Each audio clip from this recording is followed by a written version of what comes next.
اعلموا أنما الحياة الدنيا لعب ولهو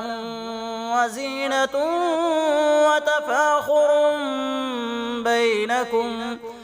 وتفاخر بينكم وتكاثر في الأموال والأولاد كمثل غيث أعجب الكفار نباته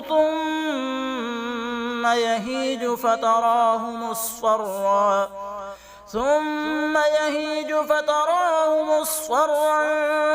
ثم يكون حطاما وفي الآخرة عذاب شديد ومغفرة من الله ورضوان وما الحياة الدنيا